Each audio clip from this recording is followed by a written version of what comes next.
നമ്മൾ ഗായകൻ വിഷ്ണു കൃഷ്ണനുമായിട്ടുള്ള രസകരമായിട്ടുള്ള സംഭാഷണം നമ്മൾ നടന്നുകൊണ്ടിരിക്കുകയാണ്. വിഷ്ണു ഇപ്പൊ ഇത്രയും കാലമായല്ലോ സംഗീത രംഗത്ത് വന്നിട്ട്. അപ്പൊ നമ്മൾ ചെറുപ്പം മുതൽ നോക്കിക്കഴിഞ്ഞു കഴിഞ്ഞാൽ എന്തൊക്കെയാണ് കിട്ടിയിരിക്കുന്ന അവാർഡ്സ് അല്ലെങ്കിൽ റെക്കഗ്നീഷൻസ് എന്തൊക്കെ നമുക്ക് ചെറുപ്പം മുതലുള്ളത് നോക്കാം. എന്തൊക്കെയാണ് കിട്ടിയിരിക്കുന്നത് ഇതുവരെ, അത് എവിടെ എത്തി നിൽക്കുന്നു? ചെറുപ്പം മുതലെന്ന് പറഞ്ഞാൽ പണ്ട് മുതലേ എറണാകുളം കരയോഗം കേട്ടിട്ടുണ്ടാവില്ല. പിന്നെ എറണാകുളം കരയോഗത്തില് നവരാത്രി കോമ്പറ്റീഷൻസ് വരും. അപ്പൊ അതില് ലൈറ്റ് മ്യൂസിക്, ഭജൻ, പിന്നെ അതുപോലെ കുറെ നമ്മുടെ വേദം, അങ്ങനത്തെ ഹരിനാമ കീർത്തനം, ജ്ഞാനപ്പാന, അങ്ങനെ ചെറുപ്പം മുതലേ വീട്ടിലിങ്ങനെ വിടുവാണെങ്കിൽ സംസാരമൊക്കെ ശരിയാവാനും ഒക്കെ നല്ലതാണല്ലോ. അപ്പൊ അതിലൊക്കെ ഇങ്ങനെ പോയി കുറെ പ്രൈസസ് കിട്ടിയിട്ടുണ്ടായിരുന്നു. ചാമ്പ്യൻ ട്രോഫിയും അങ്ങനത്തെ കുറെ കാര്യങ്ങളൊക്കെ ഒരു 3-4 പ്രാവശ്യം എവർ റോളിംഗ് ട്രോഫി എല്ലാം കിട്ടിയിട്ടുണ്ട്.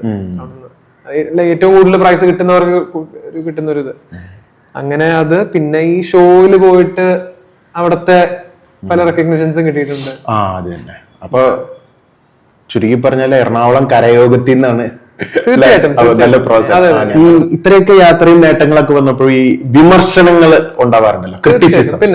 ക്രിറ്റിസിസംസ് വരുമ്പോ എങ്ങനെയാണ് നേരിടുന്നത്?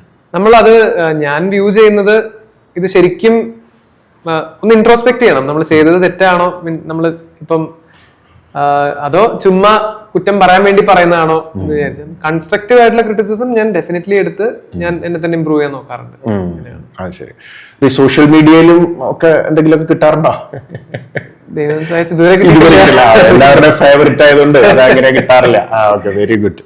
പിന്നെ വേറെ ഏതൊക്കെ മ്യൂസിക് ഡയറക്ടേഴ്സ് ആണ്? ശ്യാം എന്നുള്ള മ്യൂസിക് ഡയറക്ടറെ പറ്റി നേരത്തെ സലീൽ ചൗധരിയുടെ കാര്യം പറഞ്ഞിരുന്നല്ലോ. സലീൽ ചൗധരി സാറിന്റെ അസിസ്റ്റന്റ് ആയിരുന്നു ശ്യാം. അറിയുമെന്ന് അറിയില്ലായിരുന്നു. അതായത് സലീൽ ചൗധരി സാറ് ഏറ്റവും സീനിയർ മോസ്റ്റ്, അതിന്റെ തൊട്ട് താഴെ ശ്യാം സാറാണ് സലീൽ ചൗധരി സാറിന്റെ സ്ട്രിങ് സെക്ഷൻസ് നോക്കിയിരുന്നത്. Is a violinist. ഈ ശ്യാം സാറും ഔസേപ്പച്ചൻ സാറൊക്കെ വയലിനിസ്റ്റുകളാണ്. അപ്പൊ ഈ ശ്യാം സാറ് ഒരു രക്ഷയില്ലാത്ത വെസ്റ്റേൺ, അന്നത്തെ കാലത്തൊക്കെ വെസ്റ്റേൺ ചെയ്തിട്ടുള്ള പാട്ടുകൾ കേട്ടാലും റെക്കോർഡിങ്ങും ഒക്കെ ശ്യാം സാറിന്റെയും അസിസ്റ്റ് ചെയ്യാൻ പോകുന്നതാണ് SP വെങ്കടേഷ്. വിഷ്ണു റഹ്മാൻ സാറിന്റെ കൂടെ വർക്ക് ചെയ്യാനുള്ള എക്സ്പീരിയൻസ് അല്ലേ? അത് എവിടെ വെച്ചിട്ടായിരുന്നു ആ ഇവന്റ് നടന്നത്? അത് ക്രൗൺ പ്ലാസയിലായിരുന്നു. ക്രൗൺ പ്ലാസയില് അതായത് ആടുജീവിതത്തിന്റെ ലോഞ്ച് ഇവന്റ്. ലോഞ്ച് അല്ല, സക്സസ് സെലിബ്രേഷൻ. സക്സസ് സെലിബ്രേഷൻ ആയിരുന്നു. ശരി ശരി. അന്ന് റഹ്മാൻ സാറിന് വേണ്ടിട്ട് ആ സോങ് അല്ലേ? ആ പാട്ട് അദ്ദേഹത്തിന് മുമ്പിൽ. ശരി ശരി.